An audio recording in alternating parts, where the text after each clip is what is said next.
दोस्तों, rags to riches वाली stories तो हम सब सुनते ही रहते हैं, लेकिन आज की कहानी एक ऐसे शख्स की है जो 2008 में 42 बिलियन यूएस डॉलर्स की नेटवर्थ के साथ दुनिया का 6th रिचेस्ट पर्सन हुआ करता था। ये कहानी है इंडिया के सबसे बड़े बिजनेस टाइकून धीरूभाई अंबानी के बेटे और आज की डेट में देश के सबसे अमीर आदमी मुकेश अंबानी के छोटे भाई अनिल अंबानी की। अपने बड़े भाई मुकेश अंबानी की तरह ही इनकी बिजनेस जर्नी की शुरुआत भी अपने फादर के रिलायंस एम्पायर में हुई, लेकिन किस्मत ने इन दोनों के लिए एकदम अपोजिट कहानी लिखी। आखिरकार 2008 में जो इंसान दुनिया का 6th रिचेस्ट आदमी था, वो कुछ 12 साल के अंदर अंदर बैंकरप्ट हो गया। 2020 में एक केस के सिलसिले में यूके के कोर्ट में अपने नेटवर्थ जीरो बताते हुए पर्सनल बैंकरप्सी क्लेम करनी पड़ी। ऐसे में सवाल ये है कि आखिर इन 12 सालों में ऐसा क्या हो गया कि एक समय में मुकेश अंबानी से भी ज़्यादा सक्सेसफुल माने जाने वाले अनिल अंबानी आज बड़े बड़े इन्वेस्टर्स का लोन ना चुकाने के चक्कर में कोर्ट कचहरी के चक्कर काट रहे हैं। साल था 2002, दिन 6 जुलाई। ये वो दिन था जब रिलायंस इंडस्ट्रीज लिमिटेड के फाउंडर और भारत के सबसे बड़े इंडस्ट्रियलिस्ट में से एक धीरूभाई अंबानी की हार्ट स्ट्रोक से डेथ हो गई, जिसके चलते अब रिलायंस ग्रुप की सारी जिम्मेदारी उनके दो बेटे मुकेश अंबानी और अनिल अंबानी के ऊपर आने वाली थी। लेकिन धीरू भाई अपने पीछे कोई विल छोड़कर नहीं गए थे, इसलिए ऐसे नाजुक मोड़ पर दोनों भाइयों ने मिलकर इस कंपनी का कार्यभार संभाल लिया। और धीरूभाई अंबानी की मौत के बाद 21 जुलाई 2002 को हुई रिलायंस ग्रुप की पहली बोर्ड मीटिंग, जहां एक और मुकेश अंबानी को इस ग्रुप के चेयरमैन की गद्दी सौंपी गई, तो वहीं दूसरी ओर उनके छोटे भाई अनिल अंबानी को मैनेजिंग डायरेक्टर और वाइस चेयरमैन बना दिया गया। इस समय सबको यही लग रहा था कि अब ये दोनों भाई मिलकर ही रिलायंस ग्रुप को आगे ले जाएंगे, लेकिन सच इससे कोसों दूर था।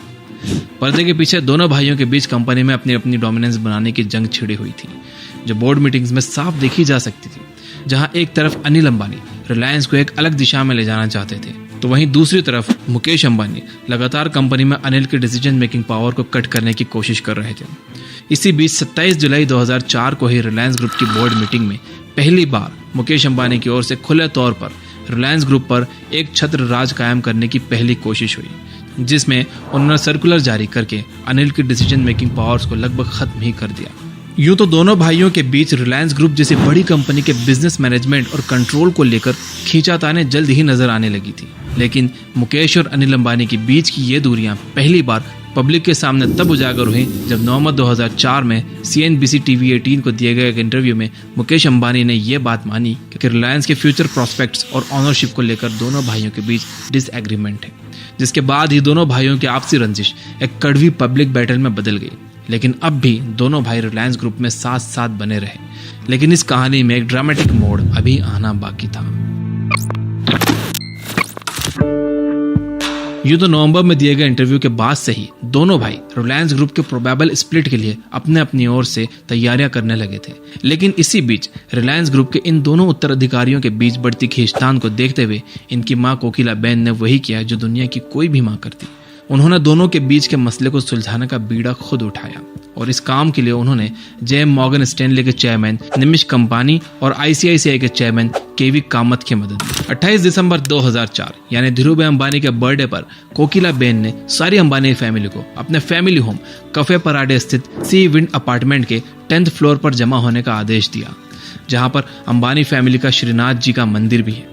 फाइनली इस मंदिर में ही कोकिलाबेन ने अपने पूरे परिवार और रिलायंस ग्रुप के भविष्य का फैसला सुना दिया। कोकिलाबेन चाहती थी कि रिलायंस ब्रांड का बंटवारा ना हो, साथ ही उनका फैसला था कि दोनों भाई ना तो एक ही इंडस्ट्री में रहकर एक दूसरे के कंपटीशन करेंगे और ना ही किसी आउटसाइडर को इंटरफेयर करने देंगे। ऐसे में उन्होंने रिलायंस ग्रुप के शेयर्स दोनों बेटों और खुद के बीच 30% के प्रोपोर्शन में बांटने का फैसला किया। वहीं अपनी दोनों बेटियों को 5% शेयर्स देने का मन बना लिया, जिससे दोनों भाइयों की लड़ाइयों के बीच बेटियों के शेयर मिलाकर कंपनी कंट्रोल कोकिलाबेन के पास ही रहा, लेकिन कोकिलाबेन अपनी बात मनवाने में विफल रही।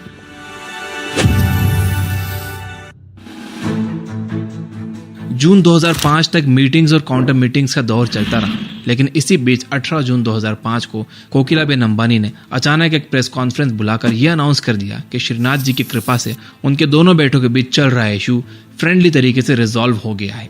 कोकिलाबेन का ये स्टेटमेंट रिलायंस के 30 लाख शेयर होल्डर्स के लिए एक संजीवनी की तरह था, क्योंकि उनके इस अनाउंसमेंट के बाद ही रिलायंस कंपनी के शेयर्स तेजी से ऊपर जाने लगे। लेकिन कोकिलाबेन के इस प्रेस रिलीज के बाद भी रिलायंस ग्रुप का फॉर्मल डिवीजन होना अभी बाकी था। दिसंबर 2005 में बॉम्बे स्टॉक एक्सचेंज और नेशनल स्टॉक एक्सचेंज से मिली हरी झंडी के बाद बॉम्बे हाई कोर्ट ने रिलायंस इंडस्ट्रीज का डीमर्जर अप्रूव कर दिया, जिसके बाद कोकिलाबेन और अंबानी फैमिली के क्लोज फैमिली फ्रेंड केवी कामा, जो उस समय आईसीआईसीआई के सीईओ और मैनेजिंग डायरेक्टर हुआ करते थे, उनका बनाया हुआ डीमर्जर का प्लान इंप्लीमेंट कर दिया। धीरू भाई अंबानी द्वारा बनाया गया लगभग 99,000 करोड़ के इस एम्पायर का डीमर्जर में मुकेश अंबानी को रिलायंस ग्रुप के पारंपरिक कंपनीज जैसे रिलायंस इंडस्ट्रीज और आईपीसीएल दी गई, जबकि अनिल अंबानी को राइजिंग इंडस्ट्रीज जैसे कि रिलायंस इन्फोकॉम, रिलायंस एनर्जी और रिलायंस कैपिटल की कमान सौंपी गई। और यहीं से इन दोनों भाइयों की राहें अलग अलग हो गई। डीमर्जर के इस अनाउंसमेंट के बाद ही 3 जनवरी 2006 को अनिल अंबानी ने रिलायंस इंडस्ट्रीज लिमिटेड बोर्ड से अपना रेजिग्नेशन दे दिया। इसके कुछ दिन बाद ही एक प्रेस कॉन्फ्रेंस में अनिल ने ADAE यानी कि अनिल धीरूभाई अंबानी एंटरप्राइजेस को फॉर्म करने की घोषणा कर दी। ADAE अनिल अंबानी के सभी एसेट्स की होल्डिंग कंपनी बनने वाली थी। यही नहीं, इस प्रेस कॉन्फ्रेंस में अनिल ने अपनी कंपनीज के फ्यूचर प्लान्स और गोल्डन अपॉर्चुनिटीज की भी घोषणा की। इस सब के बीच एक्सपर्ट्स भी अनिल का बिजनेस एक्यूमेन, डायनामिक पर्सनालिटी और उनकी कंपनी के ग्रोथ पोटेंशियल को देखते हुए यही मान रहे थे कि आने वाला युग अनिल अंबानी का ही होने वाला है, और हुआ भी कुछ ऐसा ही।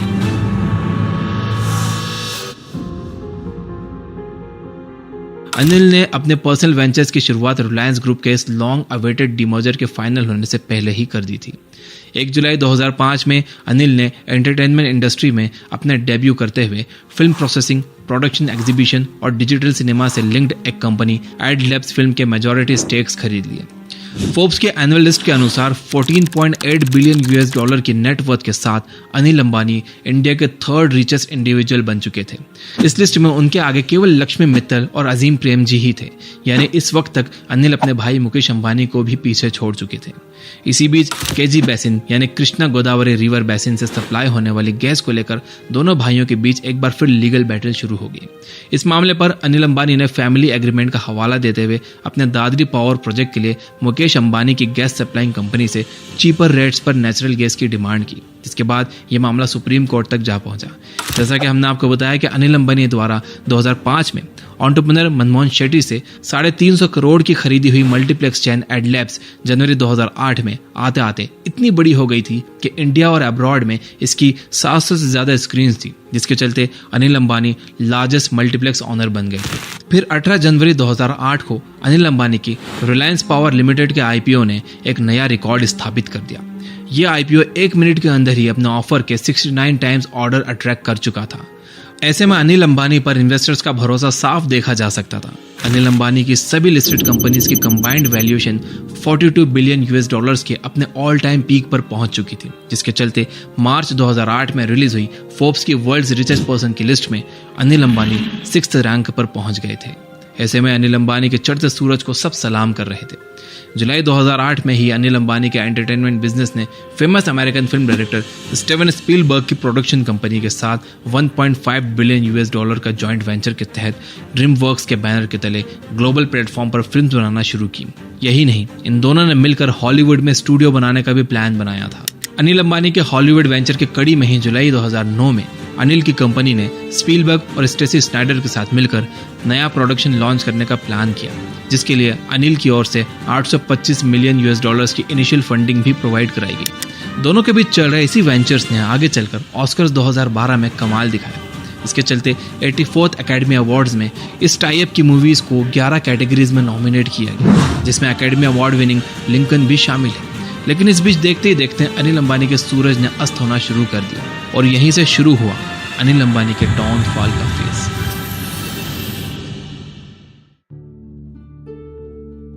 जिसकी शुरुआत यूं तो 2008 के इकोनॉमिक मेल्टडाउन से हुई थी, लेकिन इसका अंत लगभग 1 दशक बाद अनिल अंबानी के सेल्फ डिक्लेयर्ड बैंकरप्सी से हुआ। भारत में रिलायंस कम्युनिकेशन के इंफ्रास्ट्रक्चर को मजबूत करने के लिए अनिल अंबानी ने उसमें 2 बिलियन US$ का एडिशनल डेट लेकर इंफ्रास्ट्रक्चर पर भारी इन्वेस्टमेंट किया था। यही नहीं, रिलायंस कम्युनिकेशन ने अपनी ग्लोबल प्रेजेंस स्टैब्लिश करने के लिए साउथ अफ्रीकन कंपनी MTN के साथ मिलकर एक जॉइंट वेंचर स्टैब्लिश करने की भी ठानी।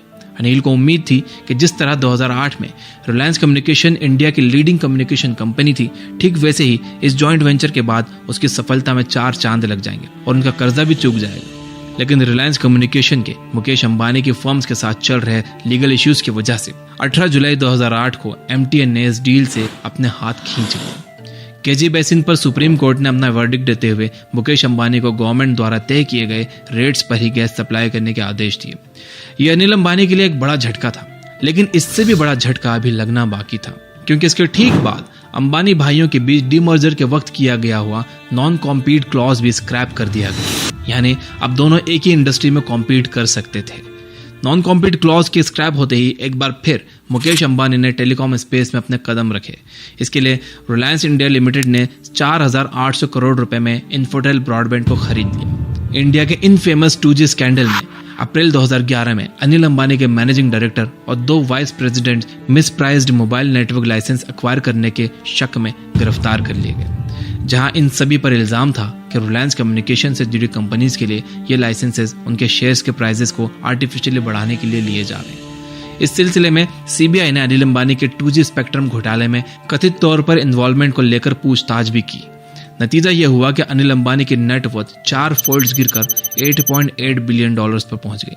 अनिल अंबानी ने अपनी बढ़ती मुश्किलों और गहराते हुए स्कैंडल्स के बीच अपने पुराने कर्जों को पे ऑफ करने के लिए और रिलायंस कम्युनिकेशन के लिए 3 चाइनीज बैंक्स ICBC, CDB और एक्सिम बैंक ऑफ चाइना से पर्सनल गारंटी पर $1.2 बिलियन से ज्यादा का लोन ले लिया।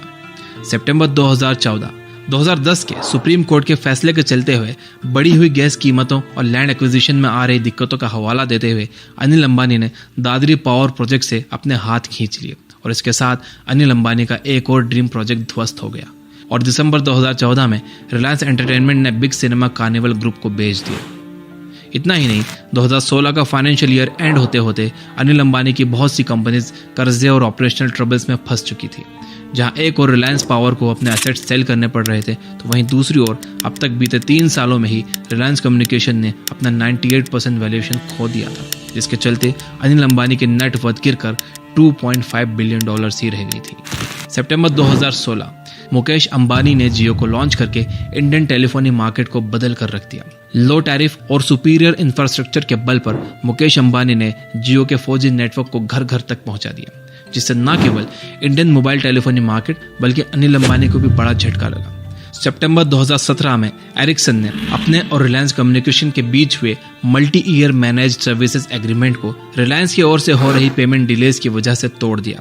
यही नहीं, उसने NCLT यानी कि national company law appellate tribunal में रिलायंस कम्युनिकेशन से अपने 11 बिलियन के ड्यूज को रिकवर करने के लिए याचिका दायर की।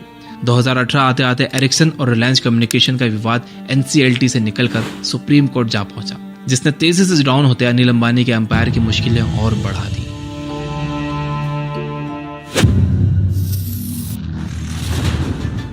फरवरी 2019 तक आते आते अनिल अंबानी का मोबाइल टेलीफोनी वेंचर आरकॉम यानी कि रिलायंस कम्युनिकेशन न केवल लगभग खत्म होने के कगार पर था, बल्कि इस कंपनी को अपने लेंडर्स को 48,000 करोड़ रुपए चुकाने थे। इस टेलीकॉम कंपनी का बिजनेस श्रिंक होते होते fixed line communication, data centre services और एंटरप्राइज सोल्यूशन तक ही सीमित रह गया था, जिसके चलते 2008 में 19,000 करोड़ का रेवेन्यू जनरेट करने वाली कंपनी ने फाइनेंशियल ईयर 2018 में महज 4,684 करोड़ का रेवेन्यू अर्न किया था। जबकि इसका मार्केट कैपिटलाइजेशन, जिससे एक कंपनी के साइज और शेयर होल्डर अपील का अंदाजा लगाया जाता है, वो भी जनवरी 2008 के 1,65,917 करोड़ के अपने पीक वैल्यूएशन से गिरकर फरवरी 2019 तक केवल 1,687 करोड़ पर आ गया था, यानी कि सिर्फ 1%। सुप्रीम कोर्ट ने एरिक्सन केस की सुनवाई के दौरान अनिल अंबानी को 4 हफ्तों के भीतर अपने ड्यूज क्लियर करने का आदेश दिया।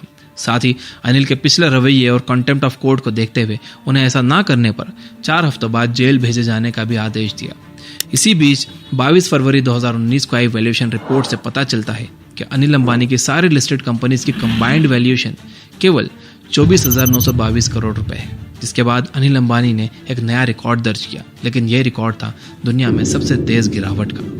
संकट के इस समय में अनिल के बड़े भाई मुकेश अंबानी ने उनकी तरफ मदद का हाथ बढ़ाया और अपने भाई को जेल जाने से बचाने के लिए रिलायंस कम्युनिकेशन का 453 करोड़ का लोन सुप्रीम कोर्ट के डेडलाइंस के ठीक एक दिन पहले चुका दिया। यानी अब तक अनिल अंबानी अर्श से नीचे तो आ चुके थे, लेकिन उनका फर्श से टकराना अभी बाकी था। जुलाई का महीना आते आते अनिल अंबानी की नेटवर्थ केवल 0.5% ही बची थी।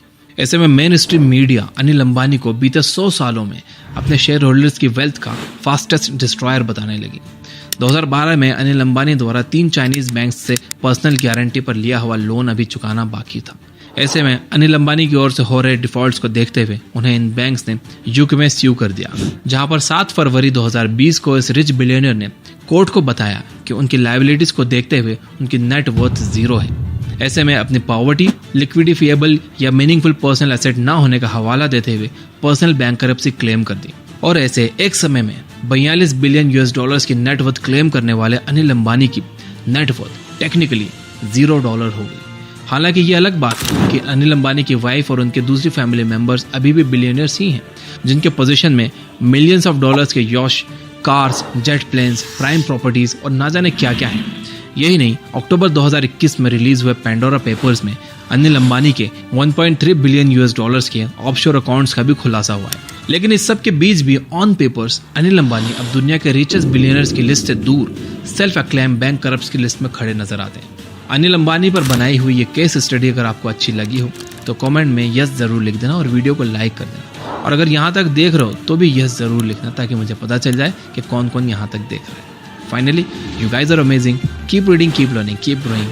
Thank you for watching.